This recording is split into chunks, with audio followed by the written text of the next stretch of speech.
अस्सलाम वालेकुम। I hope कि आप सब खैरियत से होंगे। As you guys are well aware about the fact that we are discussing theme 7 now theme 7 जो है that's about the cultural traditions. Yesterday we discussed about the revival of Italian cities.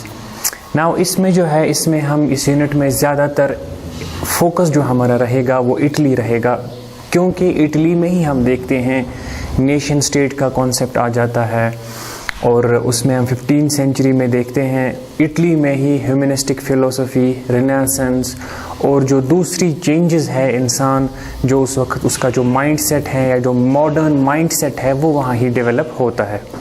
Now अगर हम कल के lecture की बात करें तो कल के लेक्चर में हमने ट्रेस आउट करने की कोशिश की what were the reasons responsible for the revival of Italian cities. अब इटली ही क्यों चुना गया उसके लिए हमने रीजंस वहाँ तलाश किए। Now today what we are going to discuss is the impact of this philosophy, या हम कह सकते हैं यहाँ जो ये इमर्जेंस हो रही है नए थॉट की, नए थॉट प्रोसेस की, इसका क्या इम्पैक्ट पड़ रहा है सोसाइटी पर। नाउ ये इम्पैक्ट क्या है इसमें हम आज देखने जा रहे हैं ह्यूमनिस्टिक फ़िलोसफी, और उसमें जो है हम देखते हैं rise of universities, establishment of universities as well as the study of different new subjects, और जो है periodisation of history by humanistic scholars. Now we'll be discussing about the humanistic philosophy. First of all, यहाँ हम देख रहे हैं इस चीज़ में कि ये जो है universities and humanism. Now universities और ह्यूमनिज्म में क्या कॉम्बिनेशन थी। Now this was the period, अगर हम अब बात करते हैं इस पीरियड की, ये जो अर्लीस्ट यूनिवर्सिटीज़ हैं ये हम देखते हैं सबसे पहले इटली में इस्टेब्लिश हुई है। The earliest universities in Europe had been set up in Italian towns. Now you can see कि जब आपके पास जो है स्टेबिलिटी आ जाती है, जब आपके पास कोई हम कह सकते हैं आप एनलाइटन हो जाते हो, तो उसके बाद आप क्या होता है कि एनलाइटन होने के बाद आप कुछ चेंजेस लाते हो। तो सबसे बड़ी चेंज जो हम देखते हैं इटालियन टाउन में, जब आपका ट्रेड अच्छा हो गया, जब आपको हम देखते हैं जो सिटी स्टेट्स का कॉन्सेप्ट आ गया, वहाँ पर चर्च की अथॉरिटी नहीं है, यहाँ साइंटिफिक इन्वेंशंस हो रही है, इन सब के बाद हम देखते हैं इटली में फॉर्मली हम देखते हैं एजुकेशन जो है यूनिवर्सिटीज़ में स्टार्ट हो गई। नाउ यूनिवर्सिटीज़ का एस्टैब्लिशमेंट सिर्फ पहले इटली में होना ये अब हम समझ पा रहे हैं, बिकॉज जो रिवाइवल हो गया था पहले जो फिलोसफीज़ या रिनेसेंस ह्यूमनिस्टिक फिलोसफी जो डेवलप हो गई थी, that led to the development of universities in Italy for the first time. Now ये हम देख रहे हैं इटली में ही क्यों, यूरोप में इटली ही क्यों चुना गया जहाँ पर पहली अर्लीस्ट यूनिवर्सिटीज इस्टेब्लिश हो गई। Now if we talk about the earliest universities which were established, there were two important universities. The first is the university of Padua and the second is Bologna. ये हम देखते हैं these were the centers of legal studies. Now legal studies is something that are not connected or we can say dependent on the religious studies. Legal studies में हम आगे देखेंगे there are different and diverse kind of subjects जो हम legal studies में पढ़ते हैं। Now अगर हम यहाँ बात करेंगे कौन से वहाँ पर इम्पोर्टेंट सब्जेक्ट्स पढ़ाए जाते थे, या पहले जब यूनिवर्सिटीज़ का कॉन्सेप्ट आया, यूनिवर्सिटी एस्टैब्लिशमेंट होगी, तो वहाँ पर कौन से सब्जेक्ट की डिमांड थी। जैसे आज हम क्रेज़ जो बच्चों में है नीट का, जेई का, इस तरह से हम देखते हैं उसी हिसाब से वो अपनी सब्जेक्ट्स चूज़ करते हैं। वो जो है basically it is basically the demand from the market, और वी कैन से उस सब्जेक्ट का कोई ऐसा हाइप बनाया गया है जिसकी वजह से लोग उसके पीछे जाते हैं। Now when we look at the history in the 15th century Europe more specifically, हम देखते हैं वहाँ पर ये जो कॉमर्स है, कॉमर्स का सब्जेक्ट वो और लॉ का subject, these were something somewhat important than other subjects. Now the commerce being the chief activity, जो ट्रेड इन कॉमर्स होता था वो एक बेसिक एक्टिविटी वहाँ पर थी, मेन एक्टिविटी थी इटली में। There was increasing demand for lawyers and notaries. Law was popular subject to study. तो दो सब्जेक्ट्स यहाँ पर कॉमर्स में हम नोटरीज़ को, जो रिकॉर्ड कीपर्स होते हैं जिनको वो हिसाब किताब वगैरह चीज़ें जो रखनी पड़ती हैं, या आज का हम देख सकते हैं जिसको ये टैली या अकाउंटिंग का कोई कॉन्सेप्ट हो, वो वहाँ पर उस वक्त जो उस वक्त का प्रिमिटिव अकाउंटेंसी कह सकते हैं, वो वहाँ पर डेवलपमेंट हो रही है। दूसरा इंपॉर्टेंट जो है, वहाँ पर लॉज को कैसे इंटरप्रेट करेंगे, रूल्स एंड रेगुलेशंस को कैसे समझेंगे, तो वो भी वहाँ पर सबसे पहले हम देखते हैं उसने प्रोमिनेंस पकड़ी है। Now there were two subjects, एक तो कॉमर्स का, दूसरा जो है law was major important subject during that time. Now अगर हम इस वक्त देखते हैं यूनिवर्सिटीज़ में जो एजुकेशन आ रही है, now there is a clear cut shift from the religious centric education to the modern centric education. तो ये आप देख रहे हो, यहाँ पर हम आगे भी देखेंगे। The education programme implied that there was much to be learned instead of only religious studies. This was the culture which historians called in 19th century as humanism. अब यहाँ हम जो देख रहे हैं वो ये है कि जो ये एजुकेशनल प्रोग्राम जो है, इसमें हम देखते हैं असल इसका मकसद ये था, जैसे हमारे पास जो डिफरेंट पॉलिसीज़ आती है एजुकेशन की, नेशनल पॉलिसी ऑन एजुकेशन या डिफरेंट कमिटीज़ जो सेटअप की थी from time to time governments ने, ताकि इम्प्रूव हो सके एजुकेशन। उस वक्त का जो माइंडसेट था, उस वक्त की जो पॉलिसी थी एजुकेशन की, वो ये थी कि रिलीजन से बाहर भी बहुत कुछ सीखने को है। इंस्टेड ऑफ रिलीजन हम बहुत दूसरे एस्पेक्ट्स या दूसरे डाइवर्स टॉपिक्स भी सीख सकते हैं, ये उस वक्त का फोकस था। नाउ यहाँ हम देख रहे हैं कि we can learn much instead of religious studies only. अब ये जो सिस्टम था रिलीजन के से बाहर निकलकर दूसरे एस्पेक्ट्स को स्टडी करना, ह्यूमन लाइफ को, ह्यूमन नेचर को, फिलोसफी को, एस्ट्रोनॉमी को, और इसी तरह से दूसरे नेचुरल मेडिसिन को, ये सब चीज़ें जो है इनमें अब महारत हासिल यहाँ हम देख रहे हैं स्टार्ट होने लगी। और हम यहाँ देखते हैं इस कल्चर को अपार्ट फ्रॉम रिलीजन, अब ह्यूमन से जो भी रिलेटेड चीज़ें हैं, जैसे हम कहते हैं सेक्युलरिज्म, इसी तरह से हम देखते हैं जो भी हमारे इज़म्स हैं, फेमिनिज्म है, या इसी तरह से दूसरे जो भी इज़म हैं, उनका जो मकसद होता है वो बेसिकली उसी की पैटर्नाइजेशन होती है। जैसे सेक्युलरिज्म की बात करें तो वहाँ पर हम देखते हैं जो है सेक्युलर का कॉन्सेप्ट है कि इसको रिलीजन से डिवाइड कर रहा है, रिलीजन से बाहर हम देखते हैं इसका कोई रिलीजन नहीं होगा। If a state is a secular state then it means that state does not have its own religion, rather it would patronise all religions equally. इसी तरह से अगर हम मार्क्सिज्म कहें, उसकी एक अपनी फिलोसफी है, इसी तरह से फेमिनिज्म की अपनी फिलोसफी है।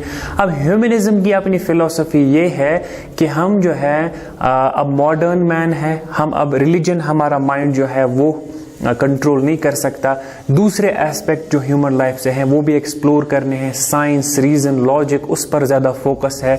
और ये जो कल्चर अब इमर्ज हो रहा है, that culture is known as humanistic culture. तो ये यहाँ पर हम देख रहे हैं 19th सेंचुरी में हिस्टोरियन ने इसी चीज़ को ह्यूमनिज्म का कॉन्सेप्ट दिया है। Now this is humanism.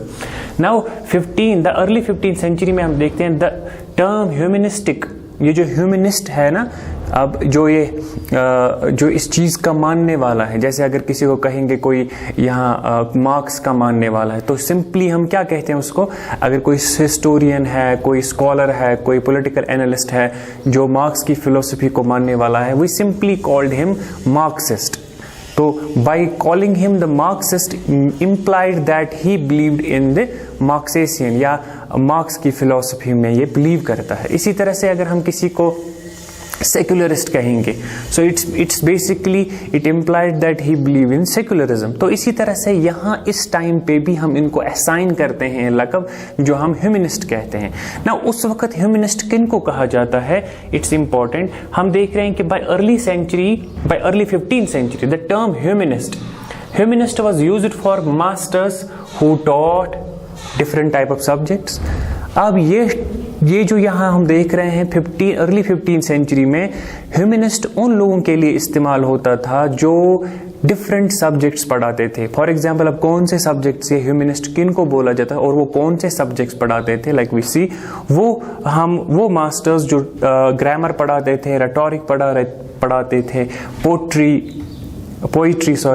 Poetry है, हिस्ट्री है, मॉरल फिलोसफी है, दूसरे एस्ट्रोनॉमी और दूसरे सब्जेक्ट्स हैं जो ये पढ़ाने वाले होते थे।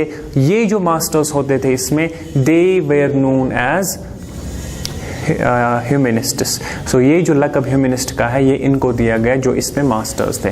तो ये जो अब ह्यूमनिस्टिक फिलोसफी है इट हैड एन इम्पैक्ट, अब एक चेंज ला रहा है सोसाइटी में। जैसे हम देखते हैं अब एजुकेशन के ज़रिए सबसे पहले ये जो एजुकेशन है ना, it is considered as one of the major and main weapons to reform a society. अगर कोई सोसाइटी डाउनग्रेडेड है, अगर कोई सोसाइटी इग्नोरेंस में है, उसमें जो है बहुत सारे इविल प्रैक्टिसेस हैं, the best way I can say the only best way to reform that society is through education.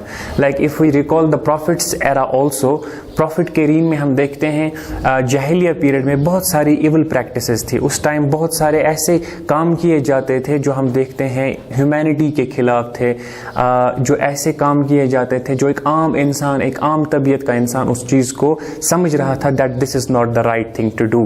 But prophet ने जब उसको रिफॉर्म करने की कोशिश की, प्रॉफिट को जो गाइडेंस अल्लाह ताला की तरफ से दी गई कि how to reform this society, it was the first आया ऑफ कुरान दैट इज़ इकरा। कुरान में सबसे पहले जो इकरा पढ़ने का हमें जो फोकस किया गया है वो हमें ये चीज़ दर्शाता है, वो हमें इस चीज़ की तरफ हम कह सकते हैं हमारी अटेंशन डाइवर्ट करती है that the first thing by which prophet can reform this society is through education. So ये जो एजुकेशन है this is one of the major weapon, one of the major tool we can use this to reform a society. जैसे ये जो ignorance है, जो ये practices आज भी आप देख रहे हो सोसाइटी में, इट्स बिकॉज कि हम प्रॉपर एजुकेशन नहीं दे रहे। अब ये जो है ना, इसमें भी मेरा भी कुछ अपना मानना है कि एक तो होता है ए टीचर विल ट्रांसफॉर्म और वी कैन से ट्रांसमिट और इंफॉर्मेशन टू हिज स्टूडेंट्स। एक होती है एजुकेशन इम्पार्ट करना, दूसरा होता है इंफॉर्मेशन इम्पार्ट करना। इंफॉर्मेशन कोई भी इम्पार्ट कर सकता है, given the fact he has expertise in that subject, वो इंफॉर्मेशन इम्पार्ट करेगा। जो भी उसके पास जो भी उसके पास इंफॉर्मेशन है वो बच्चों को देगा। बट ट्रू एजुकेशन जो हम कहते हैं कि जो टीचर जो है रियल सेंस में जो टीचर होता है, उसमें जो हम देखते हैं वो ट्रू सेंस में अगर वो हिस्ट्री पढ़ा रहा है, वो पॉलिटिकल साइंस पढ़ा रहा है, पॉलिटिकल साइंस, हिस्ट्री, जियोग्राफी, हर एक सब्जेक्ट है अपना एक मॉरल भी होता है।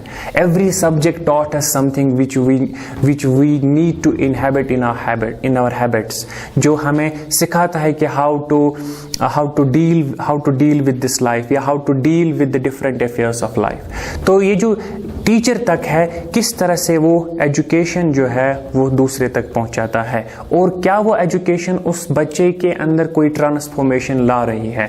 लाइक एक दफ़ा मुझे एक स्कॉलर का नाम याद आ रहा है, उनकी बेटी जो है वो USA में वो पढ़ा रही थी, आई थिंक इंग्लिश लिटरेचर पढ़ा रही थी। तो वो जो है रिलीजियस बैकग्राउंड से थे, उनके फादर जो है इस्लामिक स्कॉलर थे। उनसे बात करके पूछते हैं कि यहाँ पर मैं जो हूँ एडजस्ट नहीं कर पा रही हूँ, बिकॉज यहाँ पर मुझे ये जो है हम कह सकते हैं फाहिश लिटरेचर जो है उसको पढ़ रहा है, या उस तरह के हम देख सकते हैं उस तरह का मुझे पढ़ाना पड़ रहा है which I am not comfortable with. तो उसके फादर ने एक अच्छी बात कही जो मुझे लगता है which is also a guidance for us. उन्होंने कहा उनको बेटी कि अगर एक उस्ताद हो, अगर एक सही उस्ताद गीता से भी कुरान पढ़ा सकता है। Now this is really a big statement। एक सही उस्ताद, एक सही टीचर जो है वो गीता से भी कुरान पढ़ा सकता है। का मतलब ये है कि बस आपके अंदर वो सेंस होना चाहिए कि मैं क्यों एजुकेशन या मैं क्यों ये इंफॉर्मेशन ट्रांसमिट कर रहा हूँ। उसके पीछे अगर सिर्फ ये मकसद है कि ये जो है ट्रांसमिट हो और वो मगअप करके एग्जाम में पास करें, तो बच्चे भी उसी तरह से उसको एक्वायर करेंगे। But if you have this concept कि नहीं, ये जो एजुकेशन है बेसिकली हमारे जहन जो है उनके जो डिफरेंट किस्म के जो ताले लगे हुए हैं। किसी को ताला लगा है कि हम सुपीरियर हैं, तो वो ताले तोड़ने के लिए, किसी को लगता है कि हम इन्फीरियर हैं, किसी को लगता है कि someone is superior, someone is inferior.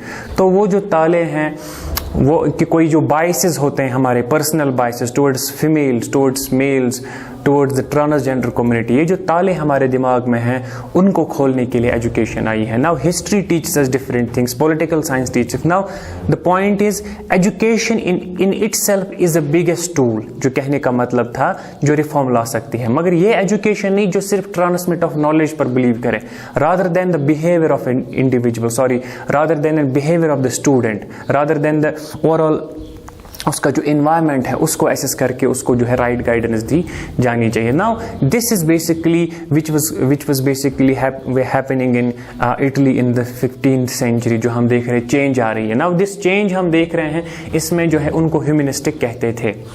तो यहाँ जो एक और बात जो हम देख रहे हैं, इन सब्जेक्ट्स का अगर आप देखोगे, grammar, rhetoric, philosophy, history, geography या दूसरे सब्जेक्ट्स हैं, they do not have the direct connection with religion. तो रिलीजन से बाहर जाकर आप ये स्टडी कर रहे हैं। रिलीजन से apart from religion they are learning different subjects. Now ये जो अब इसी टाइम पीरियड में हम देखते हैं एक जो लैटिन वर्ड है जो आज भी हम यूज करते हैं, जो हम यूज करते हैं अपने आर्ट सब्जेक्ट्स के लिए, जो यहाँ हम कल्चर से रिलेटेड जो है humanities. Now this was basically this time period the word humanities is derived from the Latin word humanitas, that means the culture. अब जो कल्चर हमारा बन रहा है उस कल्चर में हम देखेंगे इस कल्चर की पॉलिटी कैसी है, हो गया हमारा political science, rules and regulations कैसे हैं, हम देखेंगे लॉ, इसी तरह से इसकी हिस्ट्री क्या है, दिस इज हिस्ट्री। और इसी तरह से हम देखते हैं दूसरी इसकी जियोग्राफी क्या है, तो उसकी जियोग्राफी हम ये सब चीजें जो है अब कल्चर बनती जा रहे हैं। नाउ ये जो आज ह्यूमैनिटीज का वर्ड हम यूज कर रहे हैं ये बेसिकली इसी ह्यूमनिस्टिक फिलोसफी का ही आउटकम है। Now, one more thing, these revolutionary ideas attract attention in many other universities. ये जो हम देखते हैं, ये जो revolutionary ideas हैं, ये अब different universities में जो लोग हैं, जैसे पेट्रियार्च, एक क्या नाम है इनका,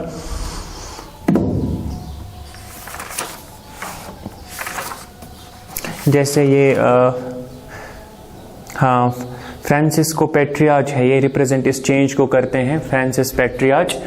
और ये जो हम ये attract different many other universities, different universities के अब इस्टेब्लिशमेंट होती है और वहाँ पर भी ये इंट्रोडक्शन हो रहा है इन सब्जेक्ट्स का।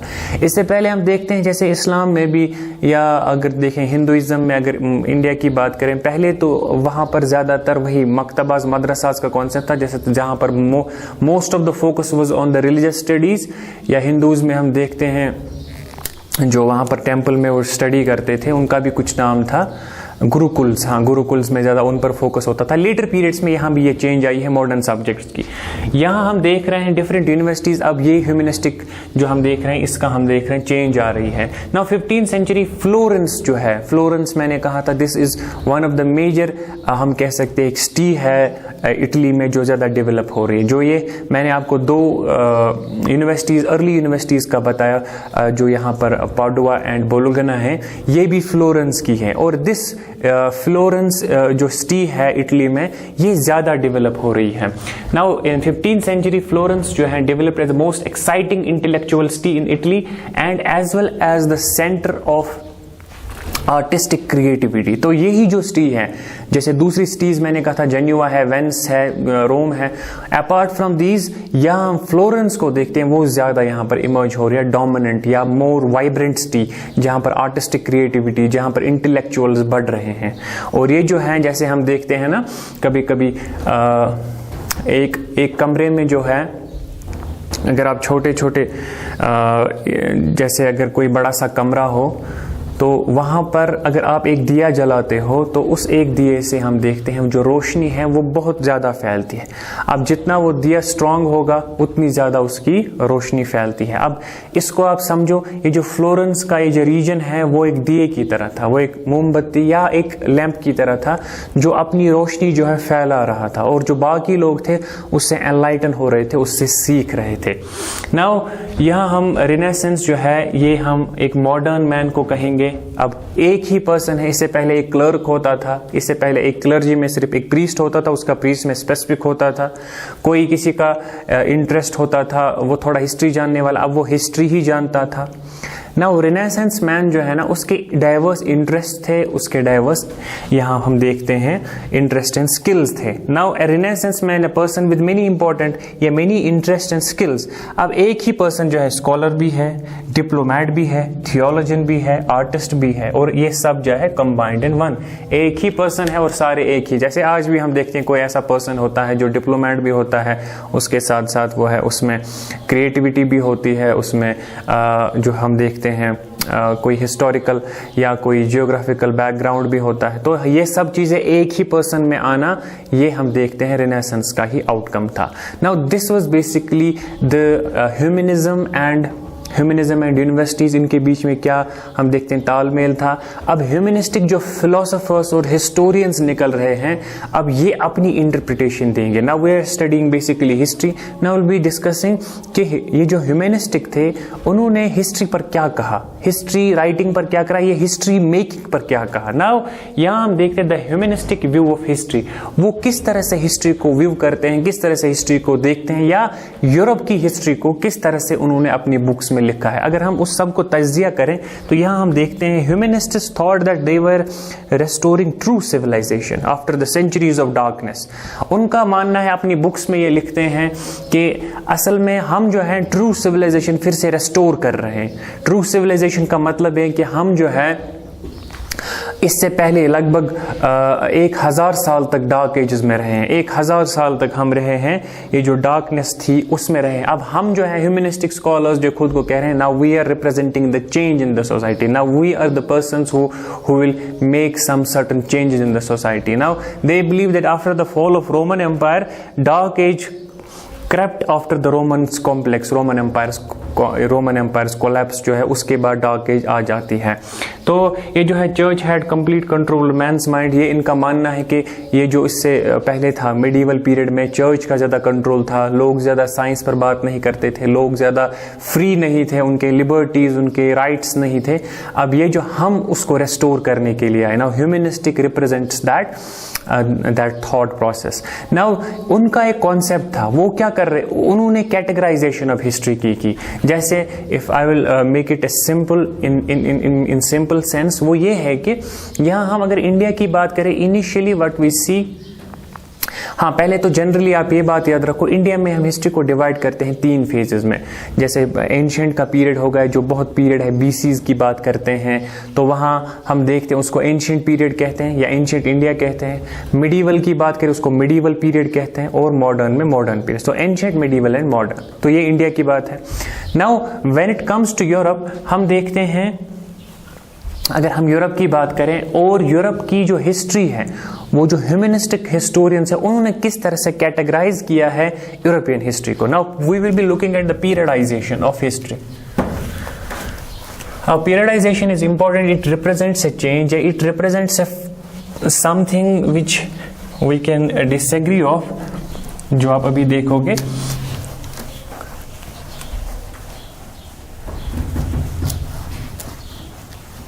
Now periodization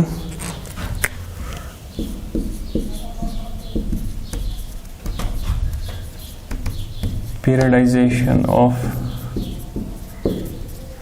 history by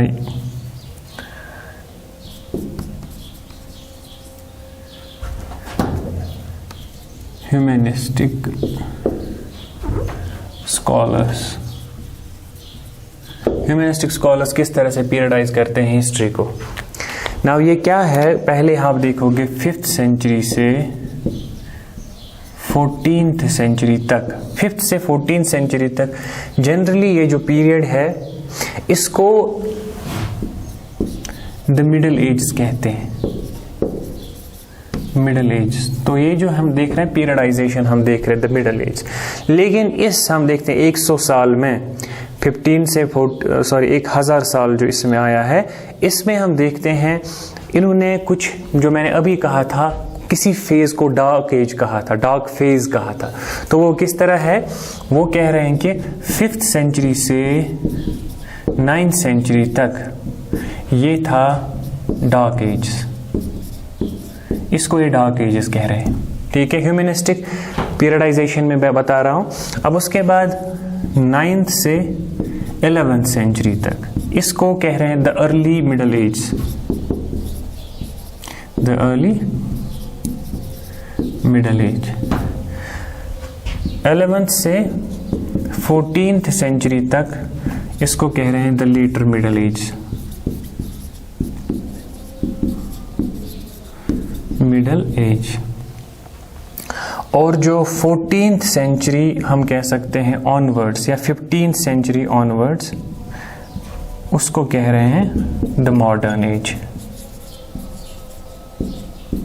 अब बेसिकली ये खुद को जो ये यहाँ से 14-15 सेंचुरी से खुद ह्यूमनिस्टिक आए हैं, अपने पीरियड को ये मॉडर्न एज कहते हैं। नाउ यहाँ से भी आगे अगर आप देखो 5th सेंचुरी से पहले जो फेज है उसको हम एंशिएंट फेज भी कह सकते हैं, या मोर स्पेसिफिकली